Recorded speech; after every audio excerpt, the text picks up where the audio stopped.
गांधी जी को ये फिल्मों के माध्यम से जाना गया। एक्चुअली इनके आसपास ना फिल्मों के लोग, कंगना रावत, निरहुआ, रवि किशन, तो अक्षय कुमार इनका इंटरव्यू लिया पिछली बार। तो ये देखिए, ये बात कह देने में कोई कुरेद नहीं है, आसपास फिल्मी लोग हैं। और हमारे मोदी जी खुद बहुत बड़े कलाकार तो हैं ही भाई, उनको तो आप टाल नहीं पाएंगे। जिसकी भी सरकार बनेगी, जो भी जीतेगा, लेकिन जनता हमेशा हारती आई है सालों से। जनता कभी जीती नहीं। दोबारा के लोगों को जो आस थी, 2 साल हमारे सांसद जी रहे, अब फिर बारिश में बाढ़ आ जाएगी, फिर दोबारा के लोग फिर बह जाएंगे। तो उनकी समस्या का निवारण कौन करेगा भाई? आजमगढ़ में एक टोल टैक्स बना हुआ है, अभी आजमगढ़ से बनारस का रोड बना नहीं है। आप देखिए उस टोल टैक्स पर पैसा वसूला जा। कलका सिंह आजमगढ़ में धर्मेंद्र यादव जीत रहे हैं, और बगल में लालगंज की भी सीट सपा के हिस्से जा रही है। तो मेरा तो पहला विरोध है इस बात का कि चुनाव आयोग को आगे ये सोचना चाहिए, समझना चाहिए कि इस तरीके से इस मौसम में चुनाव तो नहीं कराना चाहिए। जब तक ये जनता इन नेताओं के पीछे चलना नहीं छोड़ेगी, इनको चिताएगी नहीं, इनको जगाएगी नहीं, इनके उत्तरदायित्वों को बताएगी नहीं, तब तक कुछ होने वाला नहीं है। साथियों नमस्कार, आजमगढ़ में है और कल काउंटिंग है, यानी कि 4 जून है, और 4 जून को तय होगा कि आजमगढ़ का सांसद कौन बनेगा, और साथ ही इसी के साथ ये भी तय होगा कि इस बार देश में किसकी सरकार आ रही है। हमारे साथ एक युवा समाज सेवी हैं विवेक पांडे, इनसे हम लोग बातचीत करेंगे। और पूरे चुनाव के दौरान काफ़ी ये सक्रिय रहे, क्या नज़र आया इनको आजमगढ़ को लेकर के, और जो तमाम लोक लुभावन वायदे किए गए दोनों ही तरफ के गठबंधन के जो घटक दल थे उनके द्वारा, या जो गठबंधन का नेतृत्व करने वाली जो बड़ी बड़ी पार्टियां थी उनके द्वारा जो लोक लुभावन वायदे किए गए, वो कितना हद तक लोगों को प्रभावित कर सके, इन्हीं सब मुद्दों पे इनसे बातचीत करेंगे। बहुत स्वागत है विवेक। बहुत बहुत धन्यवाद आपका। क्या हो रहा है कल जो भी होगा, जिसकी भी सरकार बनेगी, जो भी जीतेगा, लेकिन जनता हमेशा हारती आई है सालों से। जनता कभी जीती नहीं। जनता को जो जिताने वाली, जो जनता जीतती कब है? जब उसको रोजगार मिलता है, जब उसको अच्छी शिक्षा व्यवस्था मिलती है, जब उसको अच्छा स्वास्थ्य व्यवस्था मिलता है, और जब जनता खुश रहती है।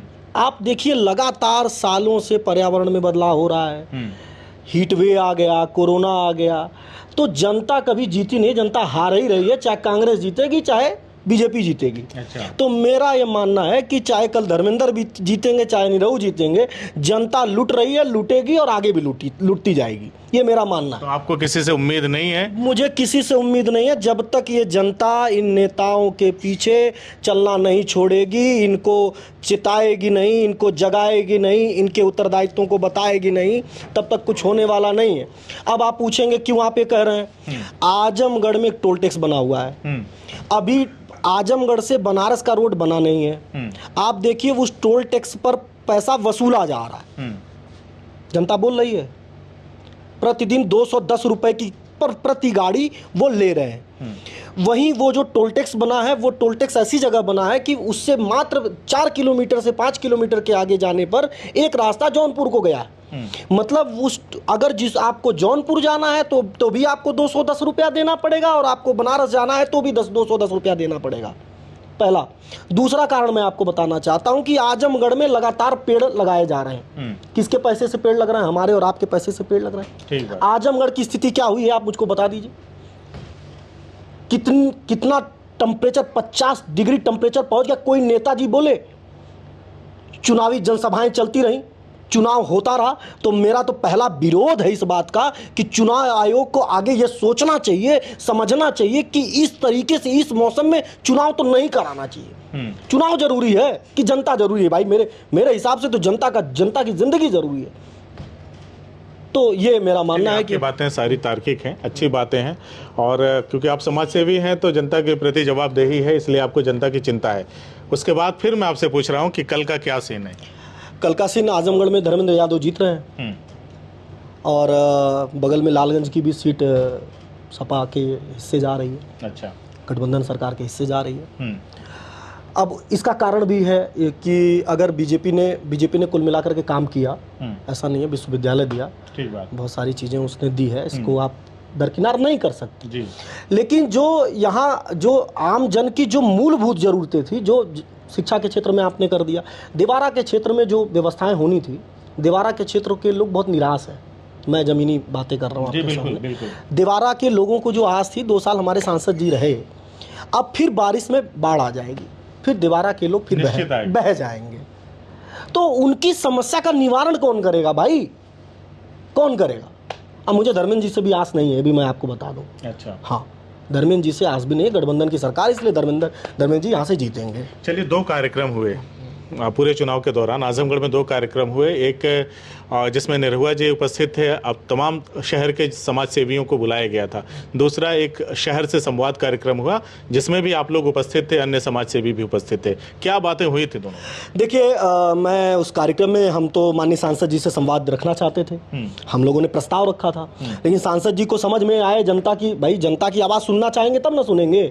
हमारे सांसद जी चूंकि घिर गए हैं बहुत सारे लोगों से, तो वो घिरे रहे, उनको जनता से कोई बहुत मतलब नहीं है, इसलिए हम लोगों की बातें नहीं सुने। वो बहुत व्यस्त हैं आजकल, तो उनको पहले तो शूटिंग जरूरी है, उनको तो फिल्म बनाना पहले जरूरी है, उनको आम जनता की समस्या से क्या बहुत मतलब है। कहते तो हैं मैं जनता के बीच रहता हूं, उनके दुख दर्द में हिस्सा लेता हूं, सुनता हूं सबकी बातों को। बिल्कुल रहते हैं, रहने में कोई कमी नहीं है, लेकिन दर्द में कितनी हिस्सेदारी रही है उसका भी आकलन ये जनता कर रही है, इसीलिए उनको ये परिणाम दे रही है। हार के तभी जाएंगे, नहीं तो उनको जीतना चाहिए था। निरहुआ जी हार रहे हैं कल। हाँ बिल्कुल हार रहे हैं, उनको जीतना चाहिए था चुनाव, लेकिन वो हार के जा रहे हैं। उनके लिए दुर्भाग्य है कि ऐसे सिचुएशन में आप चुनाव जीत जाते हैं यहाँ से। अच्छा, तमाम एग्जिट पोल में दिखा रहा है कि बीजेपी फिर से सत्ता में आ रही है, नरेंद्र मोदी 300 पार एकदम भयंकर बहुमत के साथ वापस आ रहे हैं, जबकि तमाम जो इंडिया गठबंधन के साथी हैं, आप जैसे राहुल गांधी को ले लीजिए, 295 उन्होंने कहा। अखिलेश जी ने भी आज दावा किया है कि ऐसा सिर्फ हवा बनाया जा रहा है, ऐसा कुछ नहीं है, ताकि लोगों को भ्रमित किया जा सके, लोग ढीले हो जाएं। आपको क्या समझ में आ रहा है? देखिए, जहाँ तक मुझे लगता है कि बीजेपी सरकार बनाने में कहीं ना कहीं सफल हो जाएगी। इसको मतलब वो 300 400 ये सब 400 पार नहीं होगा, लेकिन बीजेपी कहीं ना कहीं सरकार बनाने में सफल हो जाएगी, क्योंकि उसके पास साम दाम दंड भेद सब कुछ है, इसको कहने में कोई कुरेद नहीं है। तो एक प्रिडिक्शन, एक सामाजिक कार्यकर्ता होने के नाते मैं कह सकता हूँ कि वो सरकार बनाने के पक्ष में है, वो बना सकती है सरकार। बाकी तो जनता लड़ी है चुनाव, और जनता के अंदर विरोध भी रहा है, और बेरोजगारी का मुद्दा बहुत चरम पे रहा आपकी भी, और अग्निवीर का मुद्दा बहुत चरम में रहा। यूथ नाराज है बीजेपी से, हम जान रहे हैं बहुत सारे। के बावजूद भी आप कह रहे हैं कि हाँ, उन सब चीज़ों के बावजूद कहीं ना कहीं उनके जो राशन देने का जो रहा 5 किलो राशन, वो कहीं ना कहीं वो आपने शुरू में जब मैंने पूछा कि कौन जीत रहा है आजमगढ़ में, कौन जीत रहा है देश में, तो आपने बड़ा सीना ठोक करके एक बात कहा कि जनता तो हमेशा सहाभारती है। और अगर कोई कह रहा है कि मैं अगर अग्निवीर युवाओं के लिए ठीक नहीं है तो मेरी सरकार आएगी तो मैं उसे ख़त्म कर दूंगा। कोई कह रहा है, गारंटी दे रहा है कि अगर मेरी सरकार आएगी तो पेपर लीक नहीं होगा, इस बात की गारंटी है। नीट वगैरह तो कभी हुआ ही नहीं, इस सरकार में लीक हो गया। इन सबको तमाम ग्राउंड बना करके तमाम बातें कही गई। कोई कह रहा है जो महंगाई है उस पर हम नियंत्रण करेंगे। कोई कह रहा है कि हम महिलाओं को 8,500 रुपया महीना देंगे जो पात्र होंगे, युवाओं को 8,500 रुपया महीना देंगे, उनको सिखाएंगे रोजगार के तौर तरीके, जो भर्तियाँ लंबित पड़ी हुई हैं उनको पहले पूरा करेंगे, मतलब देश को सही ढंग से सही रास्ते पर लाने का प्रयास करेंगे। मान लीजिए ये इंडिया गठबंधन की तरफ से कहा गया, तो जनता किसकी मतलब अगर उनकी बातों को भी नहीं सुनेगी तो फिर जिम्मेदार कौन है? देखिए, जनता बातें कह रहे हैं ना कि जनता भोग रही, जनता हार रही है। जनता, इसलिए मैं इस बात को कहा कि जनता तो 15 लाख रुपए के इंतजार में थी। 15 लाख रुपया मिला? जनता तो, वादे तो थे 15 लाख रुपए के, तो ये वादे, अब जनता समझदार हो गई, ये वादे हैं। कल टोल टैक्स बढ़ चुका है, ठीक है, 5 से 25 हो गया, तो अब रुझान, दूध भी बढ़ गया, दूध का भी दाम बढ़ गया, धीरे धीरे बहुत सारे दाम आपको बढ़ जाएंगे। सरकार किसी की भी आएगी, ये भी मैं स्पष्ट आपको बता दूं। महंगाई ये लोग कम नहीं कर पाएंगे। अर्थव्यवस्था चरमरा चुकी है, चाहे कांग्रेस की सरकार आएगी, चाहे कांग्रेस गठबंधन की आएगी, चाहे बीजेपी की। ये देखिए, आम आदमी पीसेगा। मैं कहना क्या चाहता हूं कि आम आदमी की जो जिंदगी है वो अब ढर्रे पर नहीं आने वाली है। अब उसके लिए हम खुद जिम्मेदार हैं, हम जैसे लोग जिम्मेदार हैं, क्योंकि जब हम लोगों ने अपनी मांगे नहीं रखी, हम लोग आवाज़ नहीं उठाए, हम लोग दबे कुचले बने रहे तो बने रहेंगे। चलिए, आखिरी सवाल मेरा आपसे, आप गांधीगिरी करते हैं, गांधीगिरी टीम है आपकी, गांधी को जानते हैं? बिल्कुल, गांधी जी से तो बड़ा, गांधी जी का सिर्फ एक बात मैं जानता हूं जिसे मैंने अपने जीवन में ढाला। कब से जानते हैं गांधी जी को? गांधी जी को तो बचपन से मैंने, ये सवाल आपका बहुत जेन्युइन है। बिल्कुल, मैं इस पक्ष में कहना चाहता हूं कि मोदी जी कंफ्यूज हो गए हैं। मैं आपके चैनल पे कह देना चाहता हूं कि एक उम्र का भी असर है मोदी जी को।